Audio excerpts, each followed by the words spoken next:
আমাদের বুদ্ধিজীবীরাও মাঝে মধ্যে খেলেন, আমাকে আপনার এগেনস্টে লাগিয়ে দেন, সেকুলারকে রিলিজিয়াস পিপলের পিছনে লাগতে হয়, আবার religious people secular people discuss করেন, সেকুলার পিপল।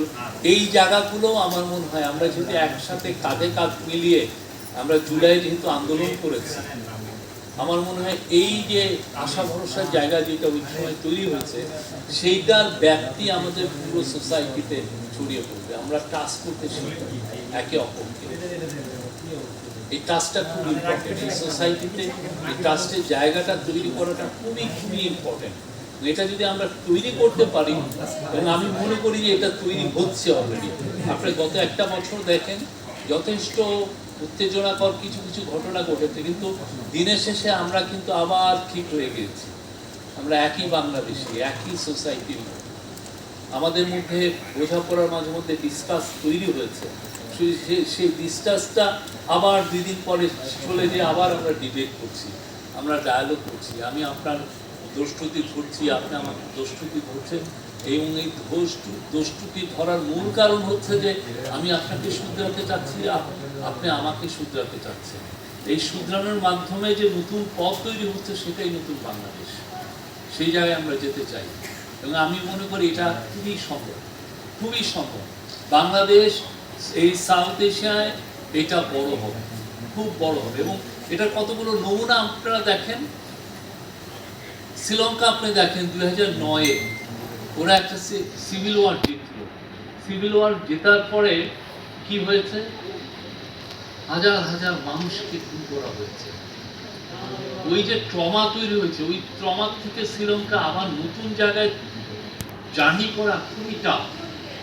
ওই ট্রমা তো থেকে তো বের হওয়া যায় না, খুবই। আপনি সিভিল ওয়ারে যারা হারলো তাদেরকে আপনি যদি হিউম্যান রাইটসের রিপোর্টগুলো পড়েন, হিউম্যান রাইটস গ্রুপগুলো, ভয়াবহ অবস্থা। আমরা তো সেই জায়গায় যাই নাই, আমরা রিভেঞ্জের পথে যাই নাই, আমরা নতুন বাংলাদেশের পথে গেছি। এই যে বাংলাদেশি সোসাইটি যে রেজিলিয়েন্স শো করেছে গত 1 বছরে, অগাস্টের বিক্ষুব্ধ দিনগুলোতে 5 তারিখের পরে আপনি চিন্তা করেন, এটা তো আনবিলিভেবল একটা বিষয়। যেই ধরনের পেইন্টিং, যেই ধরনের ভয়ের একটা পরিবেশের কথা সবাই চিন্তা করেছিলেন, যে একটা ভয়ের, সত্যি কি সেই ভয়ের পরিবেশ তৈরি হয়েছে? আমি তো দেখি পুরো আমাদের, হ্যাঁ 2-একটা ঘটনা ঘটেছে, খুবই অনাকাঙ্ক্ষিত, এটা না হলে আরো ভালো হতো। কিন্তু আমাদের society as a whole behave like a adult person. Adult তারা শো করেছে যে না, দে আর অ্যাডাল্ট পিপল।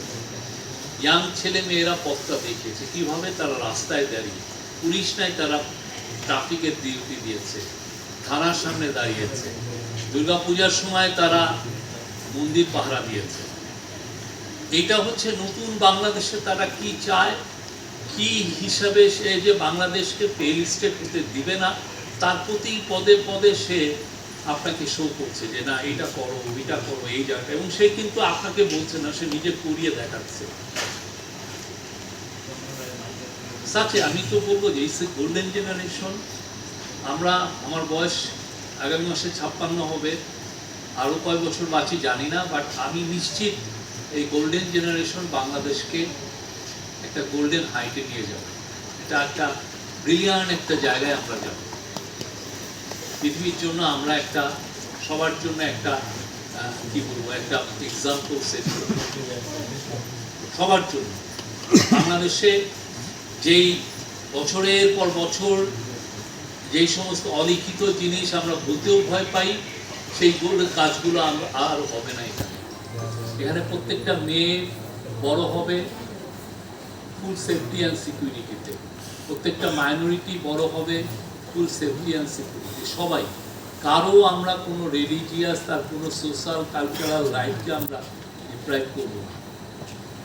এবং অ্যাট দ্য সেম টাইম সবার জন্য আমরা খাটবো, সবার ইকোনমিক্যালি যেন আমরা পাওয়ারফুল হই। এমন একটা জায়গায়, পাওয়ারের জায়গায় যাব যেখানে আমরা অন্যকে, অন্তত পুরো বাংলাদেশে কেউ পোভার্টি থাকবে না। প্রফেসর ইউনূস বলতেন, এখনো বলেন, আমরা পোভার্টিকে মিউজিয়ামে পাঠাবো। সে খুবই সম্ভব, ওই জায়গায় যাওয়া খুবই সম্ভব এবং একটা জেনারেশনই সম্ভব। চায়না দেখিয়েছে এক জেনারেশনে আপনি একটা বড় লোক হতে পারেন, আপনি একটা আপার মিডিল ক্লাস ন্যাশন হতে পারেন।